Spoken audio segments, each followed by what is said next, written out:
Here we go. Here we go. Sorry to keep you guys waiting. Let's get into it. Hello, everybody. Welcome back. Welcome back.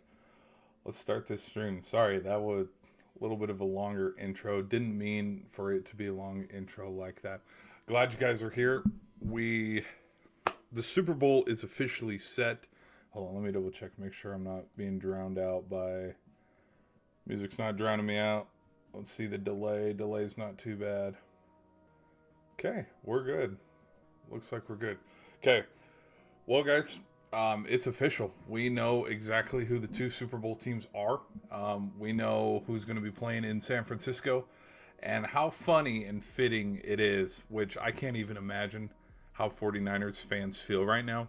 The fact that your rival, Seattle Seahawks, could win a Super Bowl in your hopes that, you can't even write a better story than that. That's pretty funny, but we have some reactions. I wanted to give some reactions to today's action between the Denver Broncos and the New England Patriots. That was the first game in today's two-game slate. And then also, whoops, I just realized something. Whoopsies. Hold on. Whoops. We're professionals around here. Hello. Sorry, people. Whoa, wait. There we go.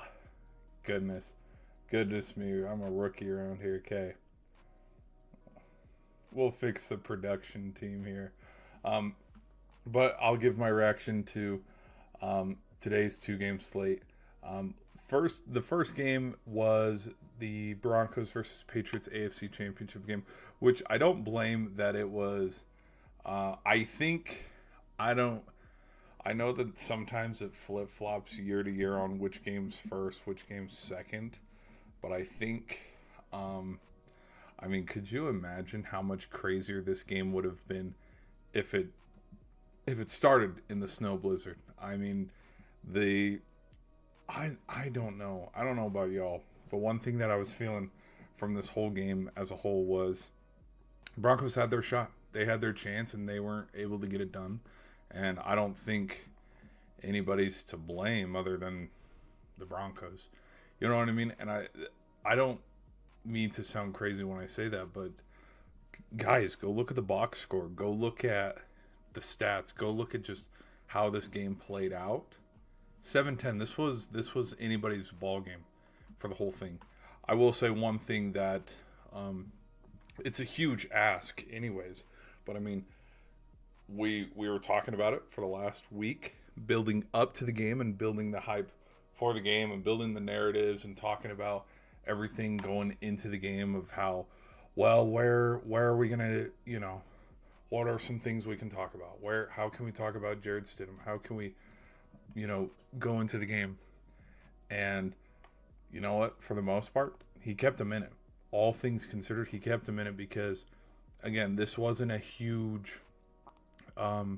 throttling, kind of like how the Patriots-Texans game was, where both defenses were where the Patriots defense was absolutely smothering the Broncos and forcing turnovers. Because, Stidham, the only interception he threw was that crucial one there at the very end, which, funny enough, the play before, people were looking at it and they're like, ooh, he should have, should he have thrown it? I think it would have been tough throw either way, because he was throwing it into double coverage, and you had the safety that was luring over the top, and so Gonzalez getting that pick there.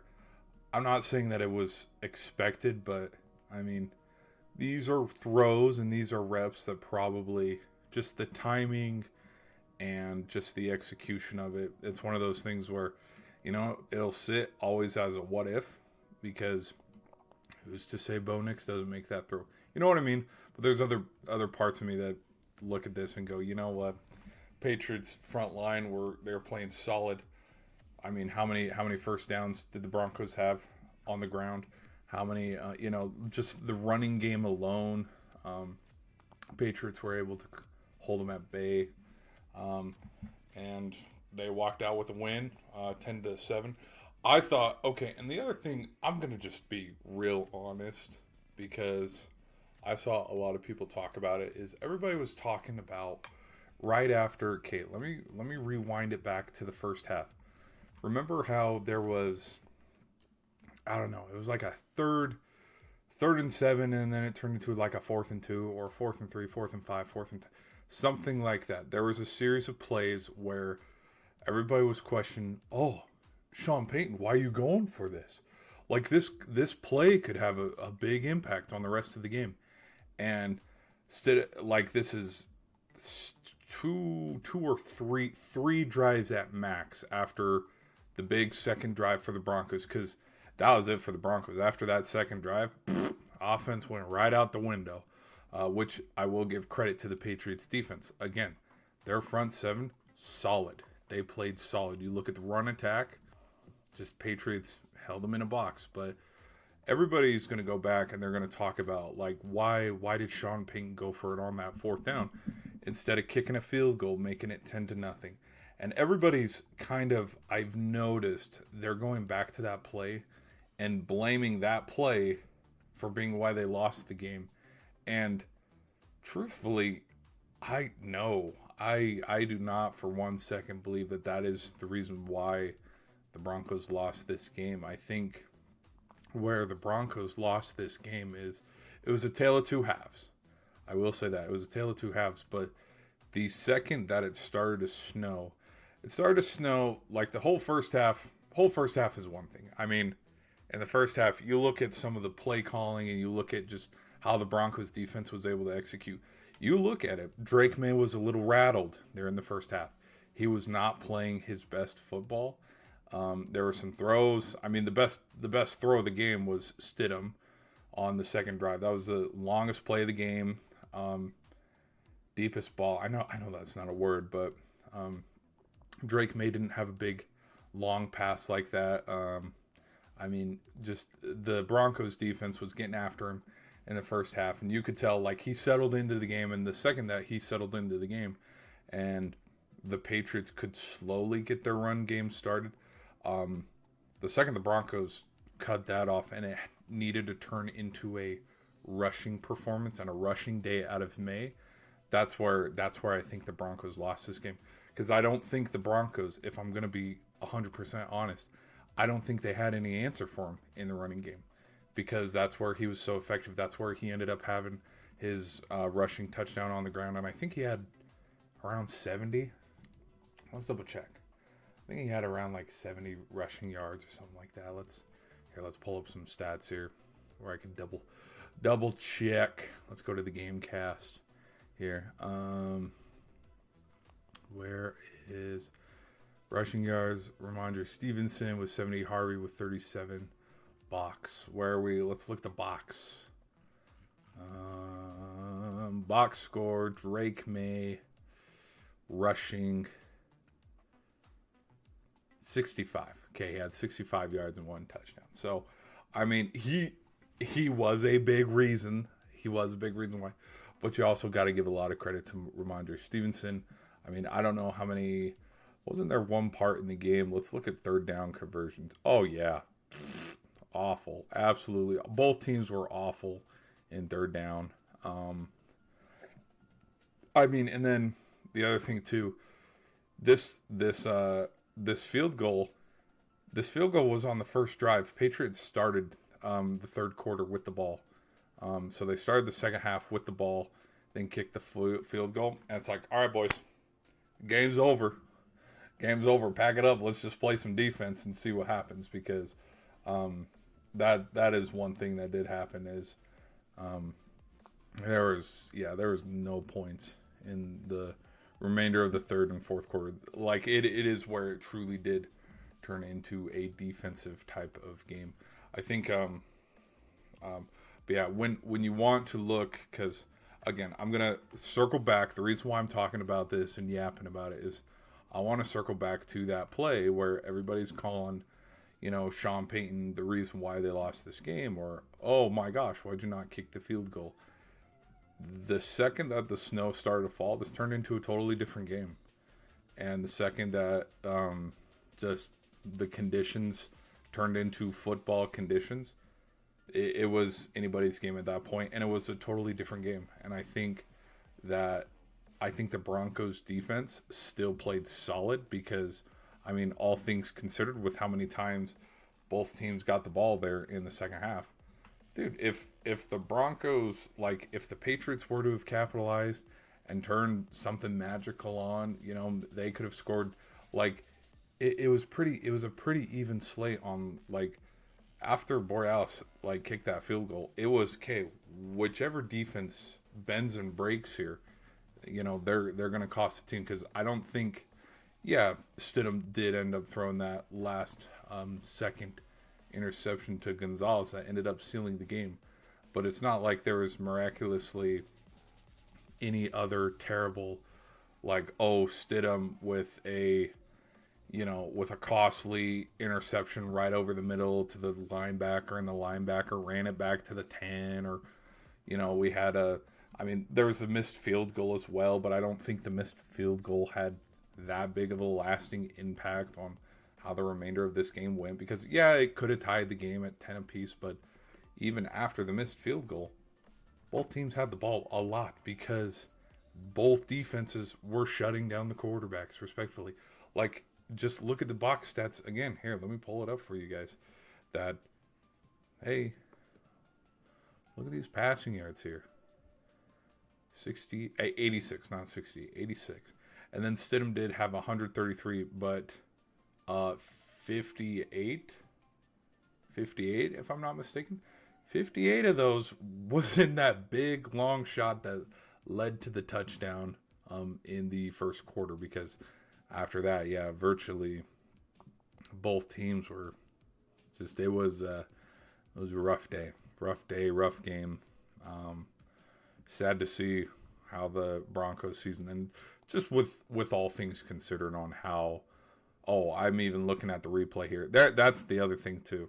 And this could also be seen for kind of with how the Seahawks game ended with the Rams, is one team, there was some time left, but how many, you look at it, the play that I'm talking about is the end around by Drake May, where he got the first down, and, like, yeah, from the 2-minute warning to the last horn, like, the Patriots had the ball for the final 3 minutes of the game, and they were able to milk the clock. But kind of the same thing with the Seahawks is, after the Rams failed on that fourth down conversion at the goal line, the Seahawks had the ball for 4 minutes, and the Rams defense couldn't get them off the field. Just like how in this case, the Patriots offense, even though the Broncos had kept them at bay, Broncos D couldn't get them off the field with that final 2 minute to go, which is what led them for the ability to chew out the clock and just wind the timeout. And then where we're sitting now, where, hey, Super Bowl 60, baby. It's going to have two familiar foes, which, oh my gosh, I can already see the fun narratives running around about, like, hey, do you remember the last time these two teams met in the Super Bowl? Which I don't even want to hear it. I don't want to hear it. These are from the top. Well, no. Ownership, I believe, is still the same, because obviously Kraft is there.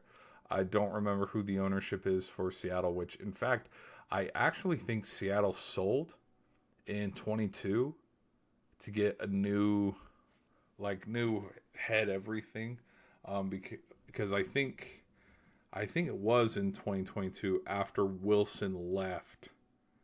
After Wilson left Seattle, because I know a lot of Seahawks fans were pissed as hell, which I wonder how those Seahawks fans still feel, where just like with the new ownership, they painted over, like, the Legion of Boom memorials, and, like, Beast Mode had something, like, there was just a mural of the 2013, 2014, and 2015 squads, like, with the Legion of Boom, with Russ, with Lockett, with everybody. Like, it was the Seattle team, and they painted over it, which, again, Seahawk fans, let me know in the comments section, how do you guys still feel about them making that move? Because I know Pat McAfee talked about it a little bit, because it was a big story back in 22 or 23 when it happened, because it was, as if, you go into Foxborough, and you're like, yeah, you see these 6 Super Bowl titles here that have spanned, all around the 2000 and the 2010s.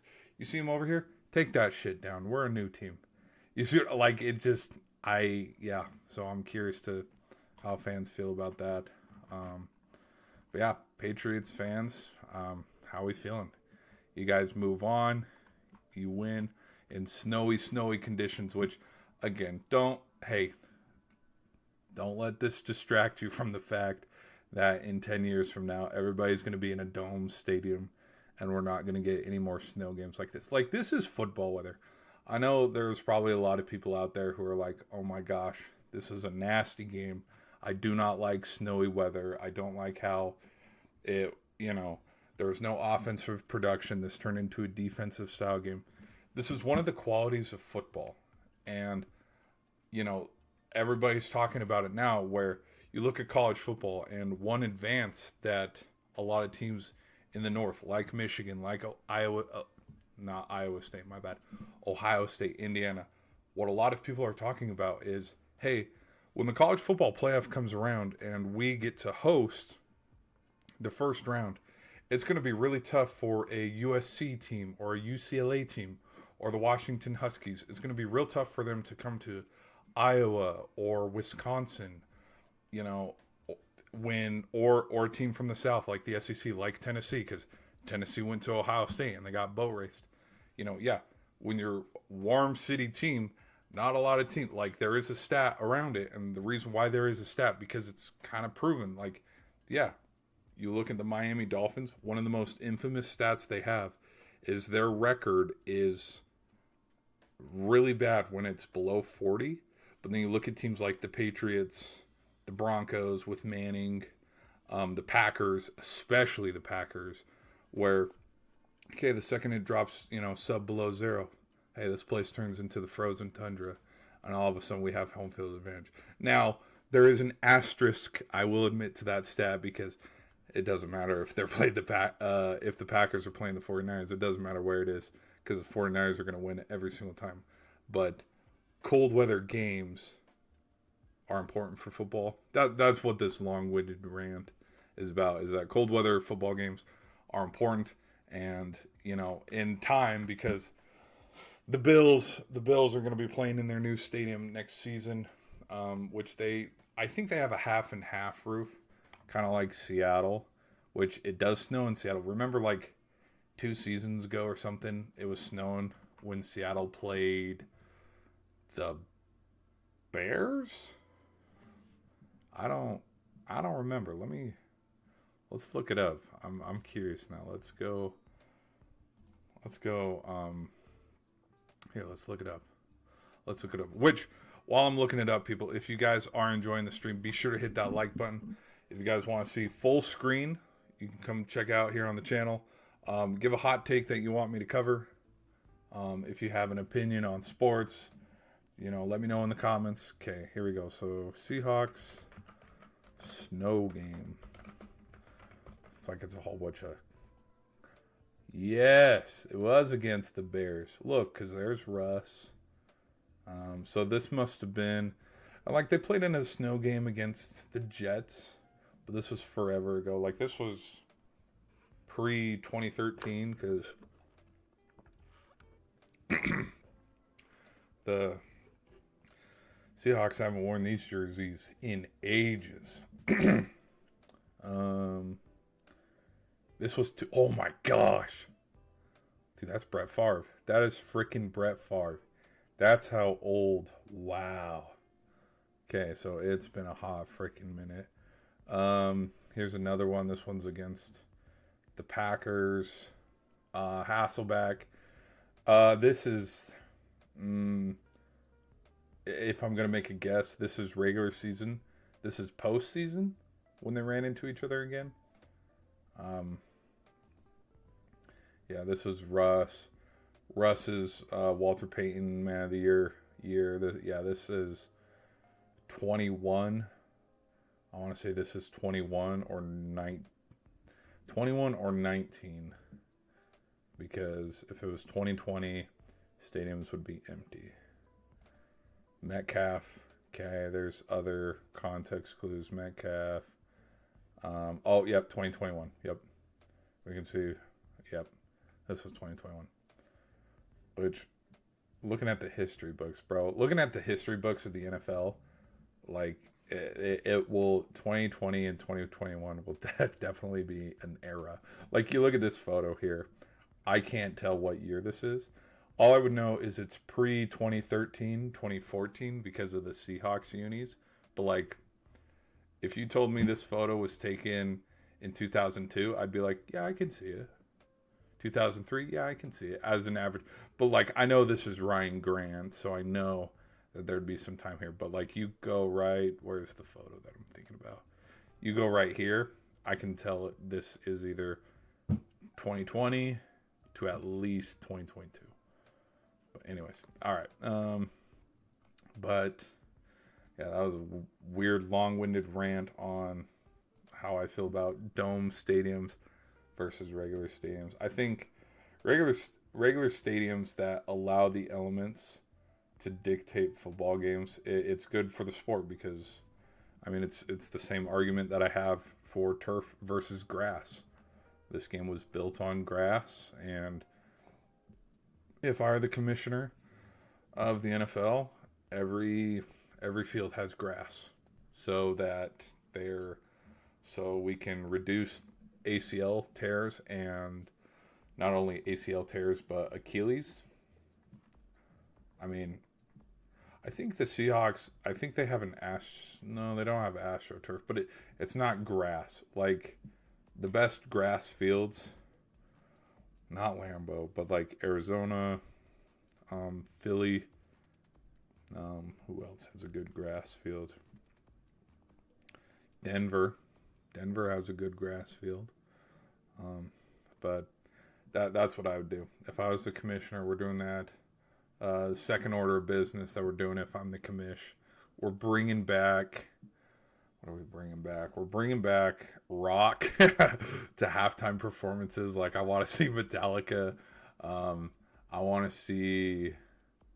Gosh, it's too late now, but Foo Fighters would have been kick-ass back in their heyday.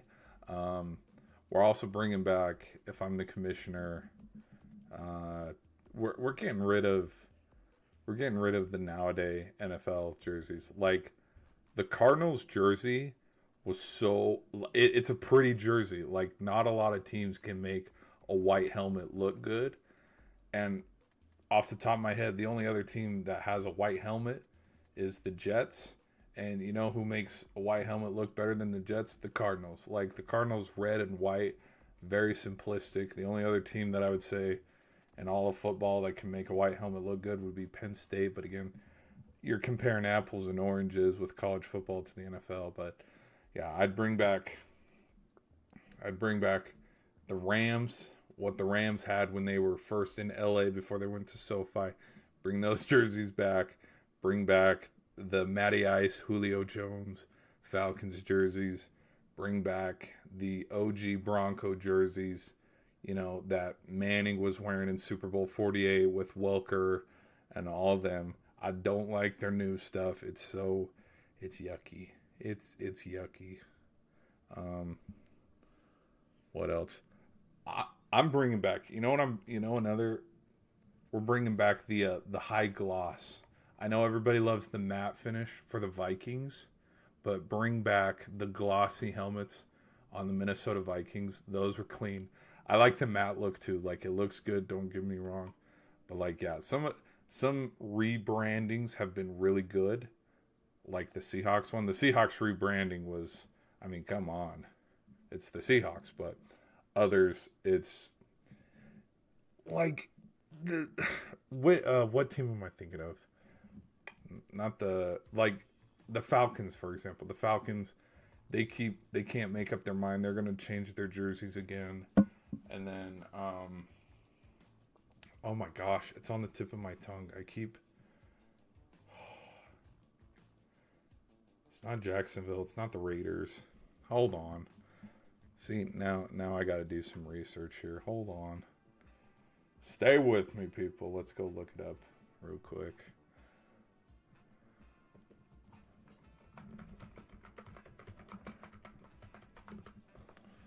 Not the Chargers, because the Chargers ones look really good. like this, no. No. These will never see the field again if I'm the commissioner. Yeah, this, I don't like it. They're like the Cardinals.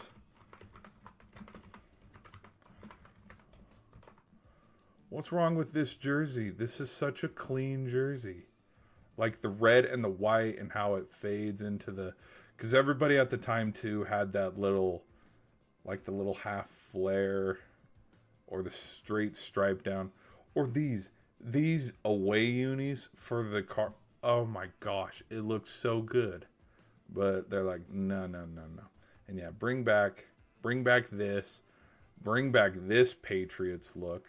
Okay, I know this is a this is a very controversial.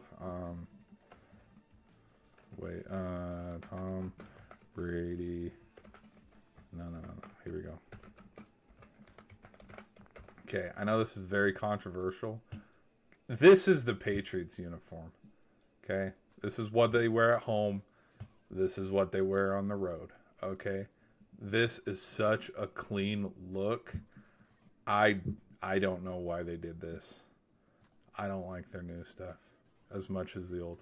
Like the silver stripe. The silver stripe looks so good. Because, I mean, not a lot of people, like people who are my age obviously probably know this. This was their Color Rush uniform that they wore. I think they first introduced this back in 2017 when they played Tampa or something like that. Here, let me go. No, wait. Let's go.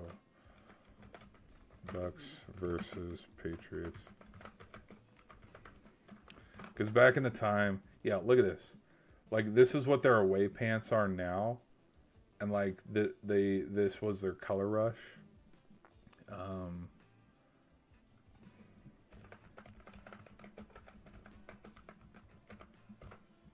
Like, dude, like, this is what their jerseys are now. But, like, it was their Color Rush. Like, it looked good, yeah, for, like, some games here and there. But to make it their predominance, it's like, no. If anything, I would have gone back to their throwbacks. Like, this looks better than, yeah. Like, I'd prefer this. But that's just me. Like the old Patriot logo, pat on the helmet. Yeah, this looks good. And then when they played the Dolphins, you can tell it's the Dolphins, but like when they played the Dolphins, it was such a clean look. Yeah, this is a very, very clean look. Looks real nice. But I mean that's my... Here, let me do raw. And you know another one? If we want to talk about changing jerseys, dude, the NFL has a free look. Like, nobody would be opposed to this. If you listen to Bronco fans want this to happen.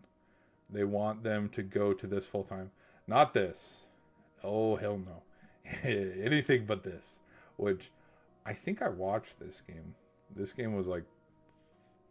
It's been 15 years, I think, since this game happened. Because there's Champ Bailey.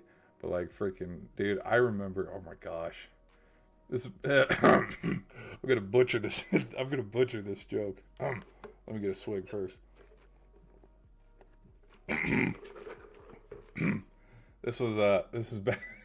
Shit, I'm going to butcher the joke. This is back when Dave Grohl was taking a break from the Foo Fighters. Went and played quarterback a little bit. Yeah. Bonus points. If you can name that quarterback, bonus points. But yeah, the throwback, I mean, come on. And even this look, I would take this look too over... I mean, it's... Again, everybody's rebranding. I get it, but there are just some classic... Oh, let me think here. Or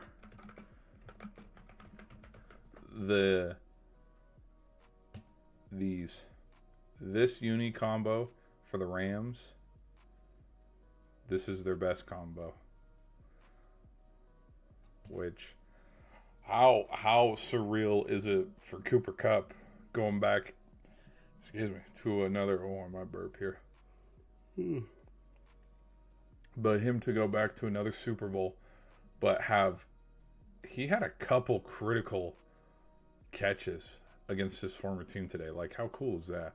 Like, this, I don't like this. This doesn't, no.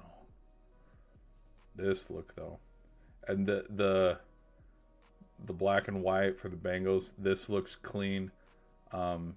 If you're looking about, okay, which rebrands look good, this Bengals one looks good. The Chargers rebrand, okay, don't get me wrong, these unis, sick, like, so clean, they look nice.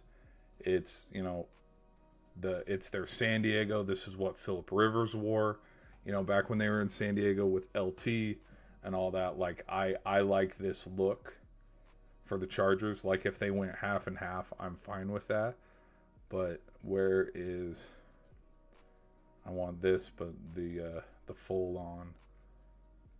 Where's Herbo here? Oh, where's a good photo of Herbie? And let's use this one. The powder blue, the baby blue, whatever they call it, with the yellow, and oh my gosh, it's cool. It's one of the better looking jerseys. Now, if I were to pick between nostalgia on hey, which one's better, the baby blues and the San Diego blues, I don't know. It depend on what the other team's wearing. Like, I mean, come on, look at that. Again, it's the era of when it happened. I mean, when I think of Phillip Rivers, when I think of the Chargers, this is what I see. Sidearm throw and all. Don't get me wrong, I prefer the yellow pants when they do the aways. Blue pants don't look as good as the yellow pants. The yellow pants look better. But again, that's just my opinion. When we look at the Dolphins, I'm getting way distracted. Sorry, guys. Now, one team I would say that doesn't benefit. These don't look good. They don't look good anymore. I think their rebrand looks fine. I don't know. Maybe it's the nostalgia of Dan Marino that made it look good.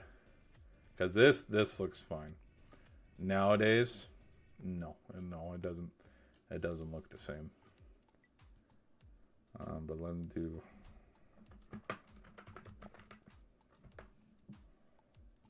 No, where? Come on.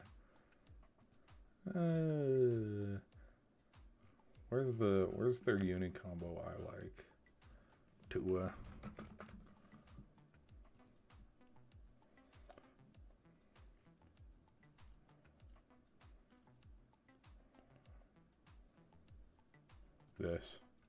This looks good. When the tops complement the pants. Now, don't get me wrong, Washington, this look is good. I like this look, but yeah, I mean, come on, like that. It doesn't look the same. It does not look the same as the old Patriots blue and navy gray, and their throwbacks, not throwbacks, their rival, is that what we call them, the rival jerseys? These look good, just like how the 49er faithful ones do. Which, how crazy was their season? I mean, like, the Tyreek injury as well. What week was that? Week 4? Week 5, like, everybody wrote off the Dolphins. And then all of a sudden, hey, the Dolphins are fighting back to 900. And hey, if the Dolphins win some games here, I think it would have eliminated the Chargers. I think Chargers would have been out because that 4 seed. Well, no. It would have eliminated. Yeah, it would have eliminated the Chargers because the 4 seed was going to go to the winner of the Ravens Steelers, anyways. So, anyways, that's a fun trip down memory lane looking at some jerseys. Sorry, guys.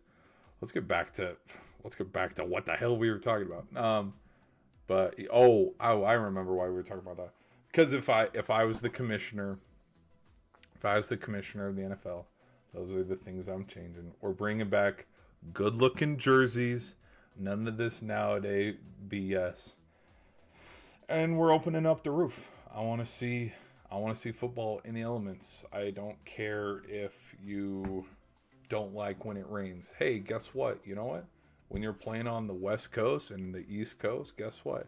It's going to rain a lot. What is Seattle most known for? The rain.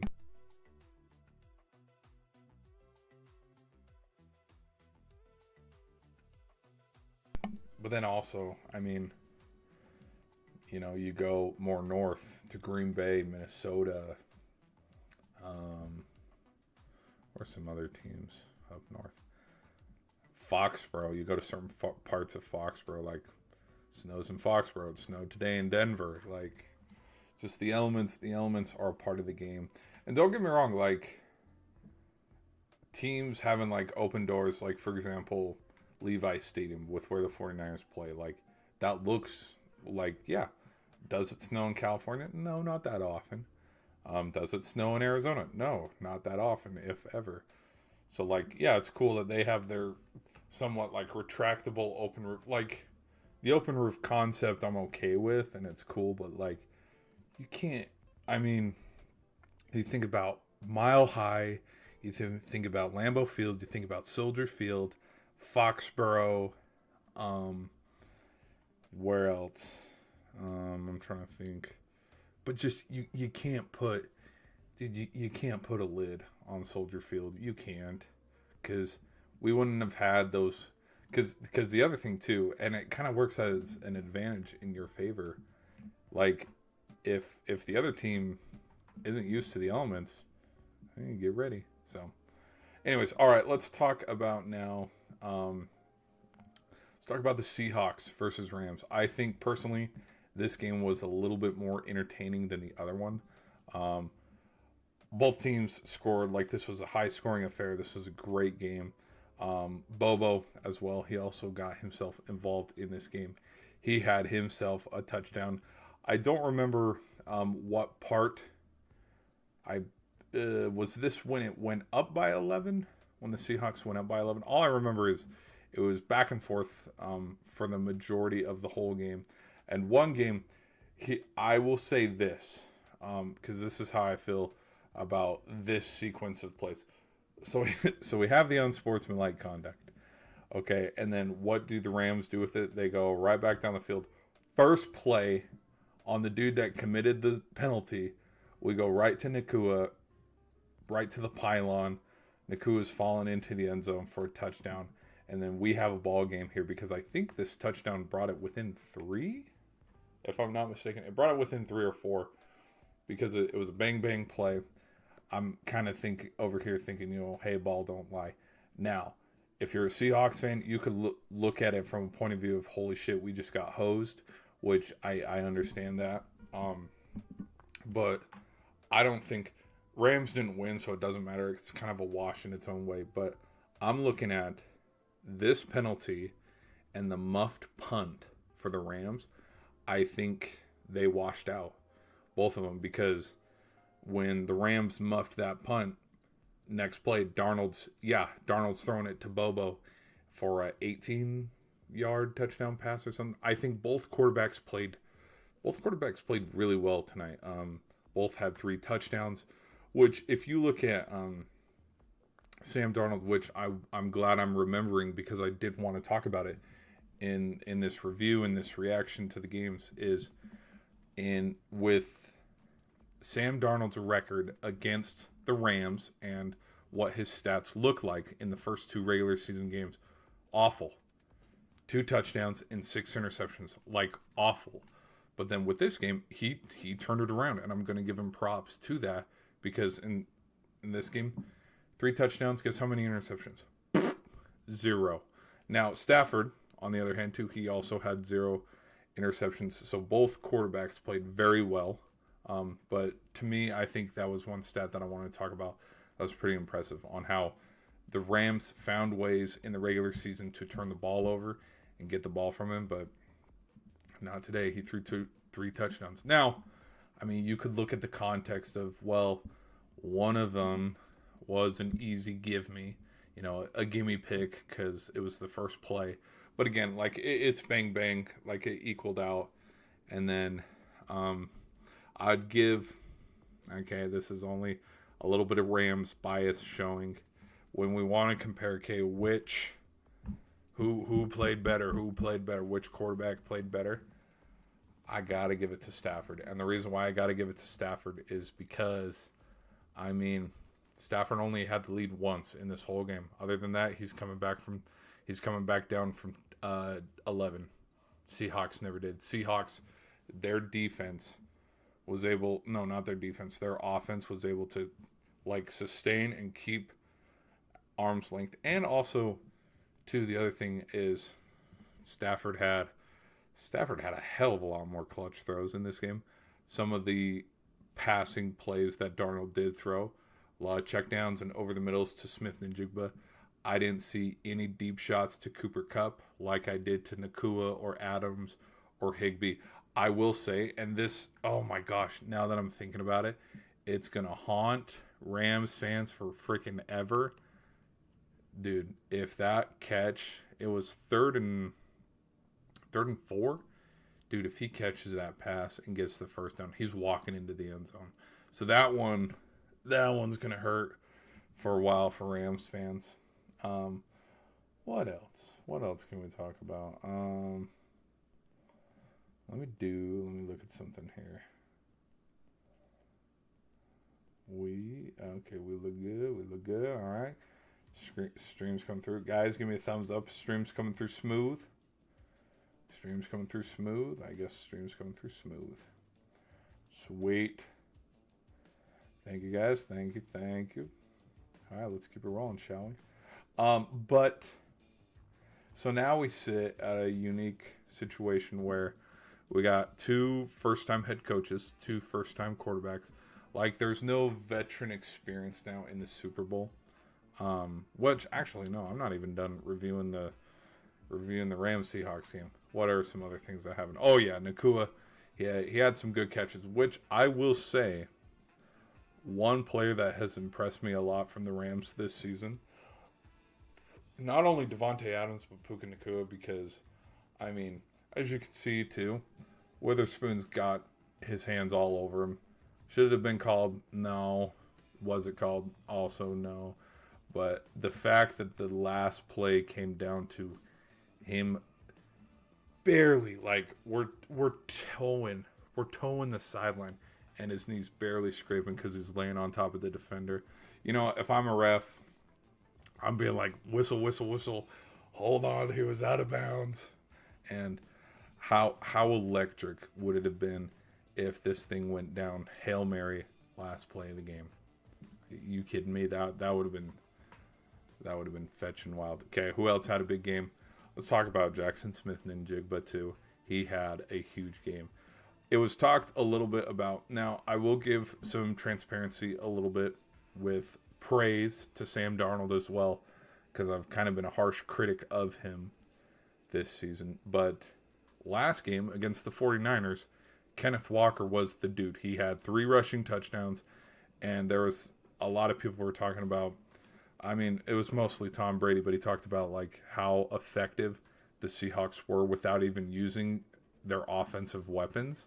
And Darnold didn't need to have a big game because I think JSN only caught 1 pass, and it was for the touchdown. In this game, he was a lot more involved. I mean, yeah, Bobo, Kupp, JSN, those were Darnold's 3 touchdown passes in the game. So I'm pretty impressed, just all things considered, because I have seen those games where it's like, wow, that was yikes. If anybody knows Drewski or some of Drewski's memes or something, when he's talking about and he's just making jokes and memes and Like, sometimes I'm quick to troll and jump on the bandwagon. Oh, man, this is making me sad now that I'm looking through some of the plays. There was one point in this game, too. The Rams did take the lead. The only time they had the lead in the whole game. Second quarter. Kyron Williams had a big game. I don't know where Blake Corum was. I think Blake Corum was virtually absent this whole game. I don't remember him carrying the ball or anything.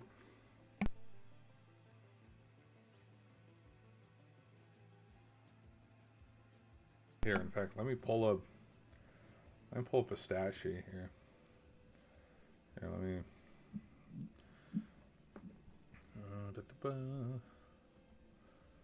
Yeah, because I don't think. Yeah, like look at this. You want to talk about ultimate QB? Like we watched a QB masterclass. 374, 346.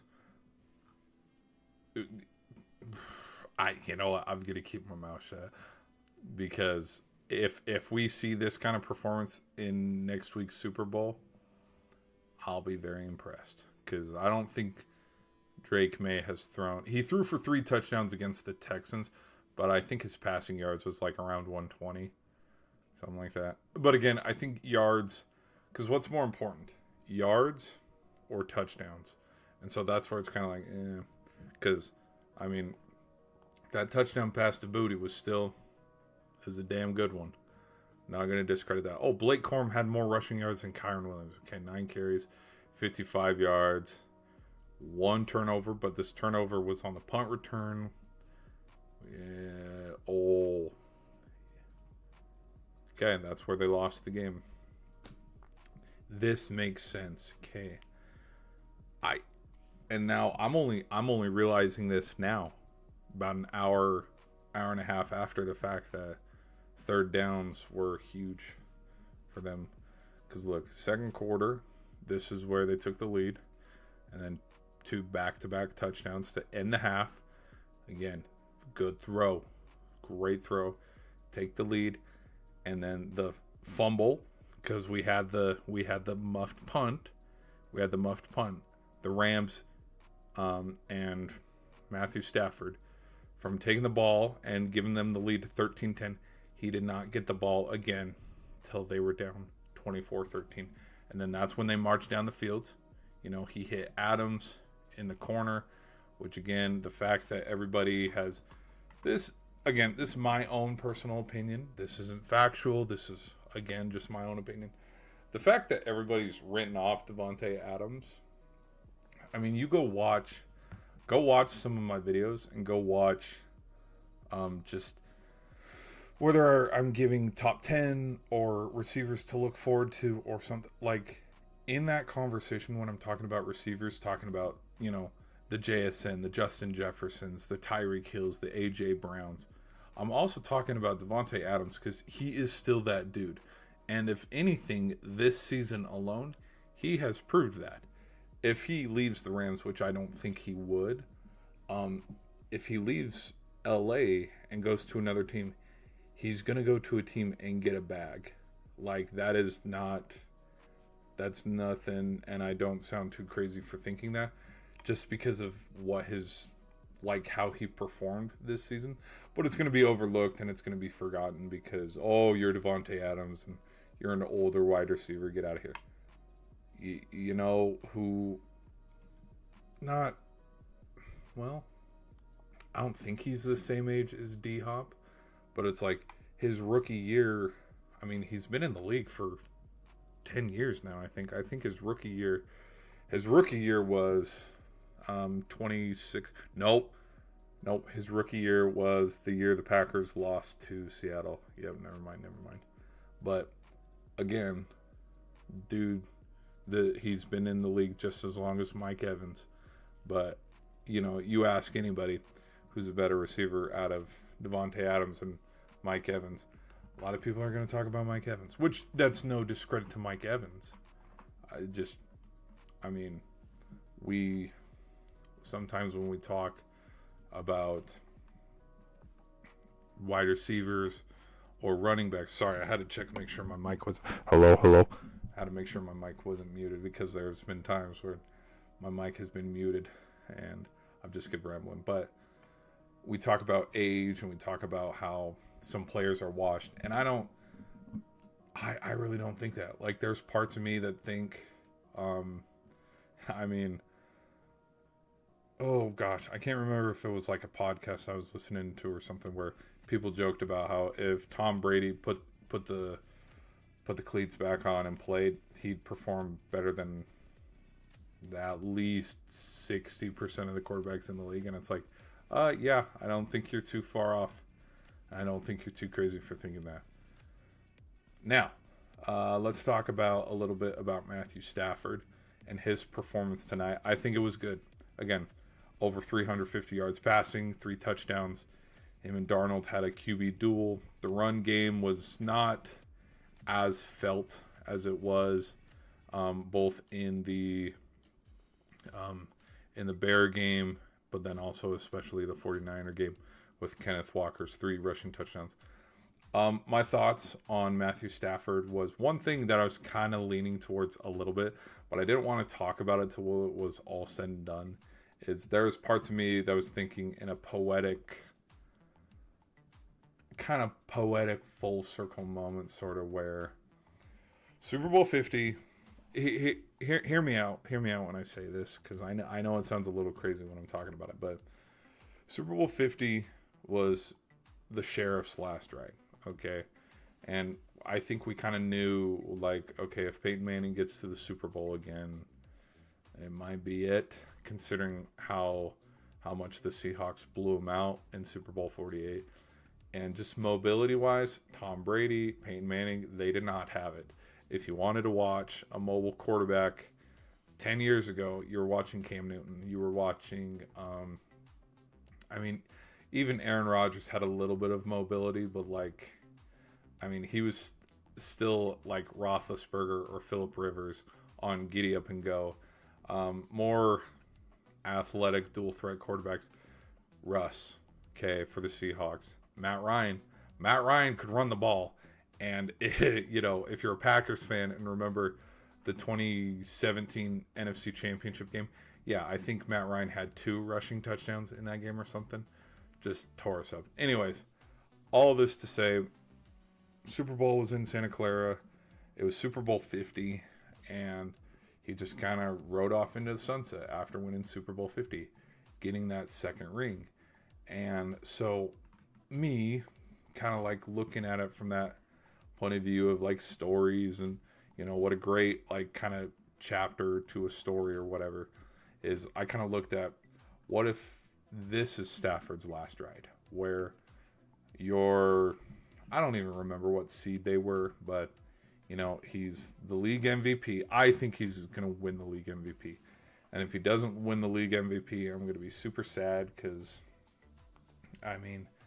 everybody else that's nominated, which I don't even remember everybody who's nominated. Let's go look up.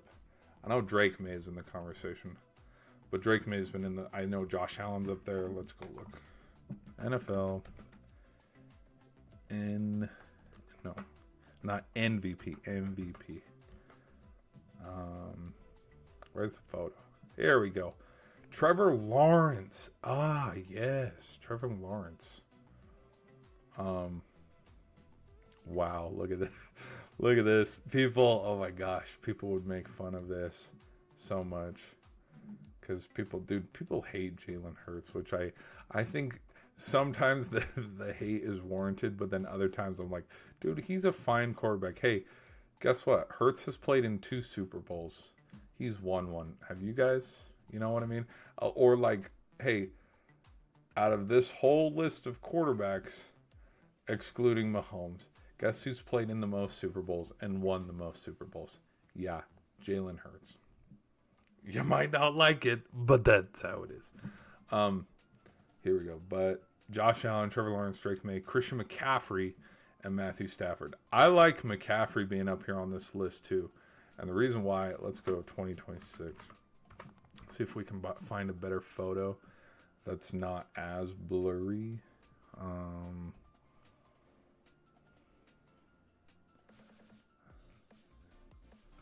Nope, it's just nope. It's gonna be that.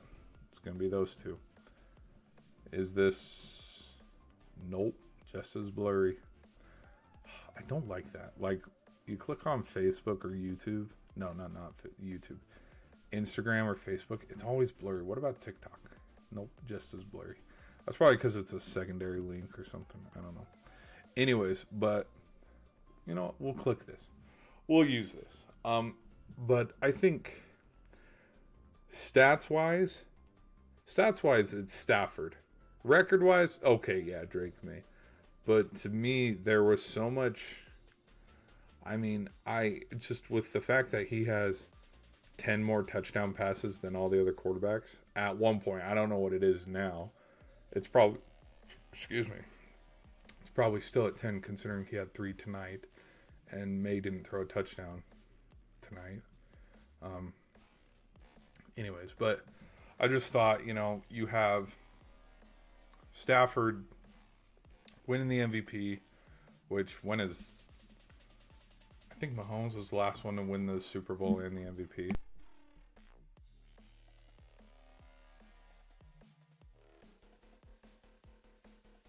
Because I'll tell you who it wasn't. It wasn't Aaron Rodgers. Yikes. But, too soon. But for Stafford being one of the older quarterbacks, like Rodgers and Rivers, even though Rivers came back, but him being older, people wondering about the tail end of his career, I just thought it would be the perfect full circle poetry moment of how after winning Super Bowl 60, also in Santa Clara, also in California, also on like a round number of like Peyton was Super Bowl 50, Matthew Stafford was Super Bowl 60, where, yeah, he retires early a little bit and he ends his NFL career with 2 Super Bowls, where, you know, you go back not even 10 years ago, you go back 5-6 years ago when he was still in Detroit. Nobody thought he would get a ring in Detroit, and it's like, yeah, fast forward 6 years, you retire with 2 Super Bowls, 1 Super Bowl MVP and 1 league MVP, because I don't think he's won a league MVP, and if he has, actually, I don't think he has. No, I don't think he's won an MVP. But yeah, I thought that would have been a full cool moment, but nope. Considering what happened, nope. So I guess I was a little wrong on that prediction. But he had an awesome game tonight, and I'm going to give some credit to Sam Darnold as well, because he played really well today too. And considering I've watched Sam Darnold's career this whole way up until now, where, yeah, he's definitely not the quarterback that the Jets drafted. He's not the quarterback that the Jets drafted.